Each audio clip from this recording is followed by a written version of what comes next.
let us move to the next test. 28. Choose the correct variant in the indirect speech. Uşaqlar, yenə sizdən vasitəlikdə olan cümləni soruşur. She says to me, has your brother got a bike?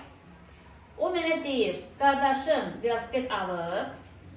Gördüyü kimi bu sual cümləsi uşaqlar, təsdiq cümləsində biz say feilini olduğu kimi saxlayırıq və ya to tell feilini, yəni told, tell-lə əvəz edə bilirik. Amma sual cümləsi olanda, interrogative sentence olanda biz to say feilinin əvəzinə to ask feili verməliyik.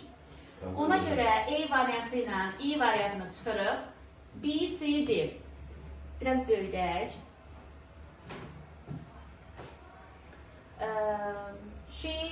B variantına baxaq. She asked me that və yazda qalsın ki, uşaqlar, sual cümləsi olanda zərf bağlası işlənmir. Yalnız təsdiqdə işlənir. C və D variantlarına baxırıq. Zərfin əvəzində if bağlayısından istifadə olunur. If burada m, mi, mu, mi şəkli seçimli tərcümə olunur. She asks me if burada sənin qardaşın deyir. Və mənə sual verdiyi üçün sənin qardaşını biz əvəz etməliyik my brother ilə. Ona görə B variantında her brother yox, olduğu kimi qalıb deyənə my brother olmalıdır. My brother has got a bike. Çünki sualı məndən soruşur, ona görə mənim qardaşımla maraqlanır. O məndən soruşur ki, mənim qardaşım velosiped alıbmı? Baxa düşün uşaqlar. The next test. Let's look at the test 35. And this kind of sentence is imperative sentence. Gəlin sual cümləsinə baxdıq, indi gəlin baxaq əmr cümləsi görək necə dəyişir.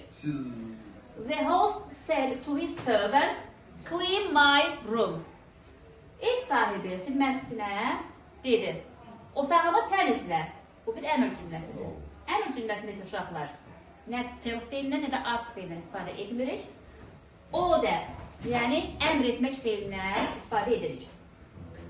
Baxalım indi, said keçmişdə olduğu üçün yenə order, hamısında onsuz order keçmiş zamanda dedik. The host ordered. Orderdən sonra uşaqlar bu sözləri gəlməz, ehtiyac yoxdur, bəli, Rövşən, düz deyirsən. His servant deməli, olduğu kimi qalmalıdır. Ona görə her servant-ı çıxırıq, C variantına getdi. His servant qalır, keçirik bura. Uşaqlar, o da feili. Artıq burada bir növ digər qaydamız əlini salırıq. Bu, kompleks object, mürəkkəb tamamlıq. Ev sahibi deyir xidmətçisindən. Xidmətçisi nəyi əmr etdi? Bu tamamlıqdır, otağını təmizləməyi. Bu isə nə cür tamamlıqdır? Aydac. Kompleks objectdir, bəli. Otağını tamamlamağı. O da feilindən sonra və mütləq to gəlməlidir. Düzdürmü? Çünki o da 3-cü qrup feildir.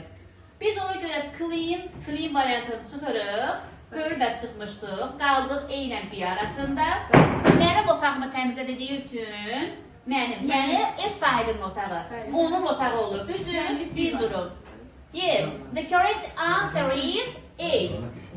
The host ordered his servant to clean his room. Is it clear? Aydındır?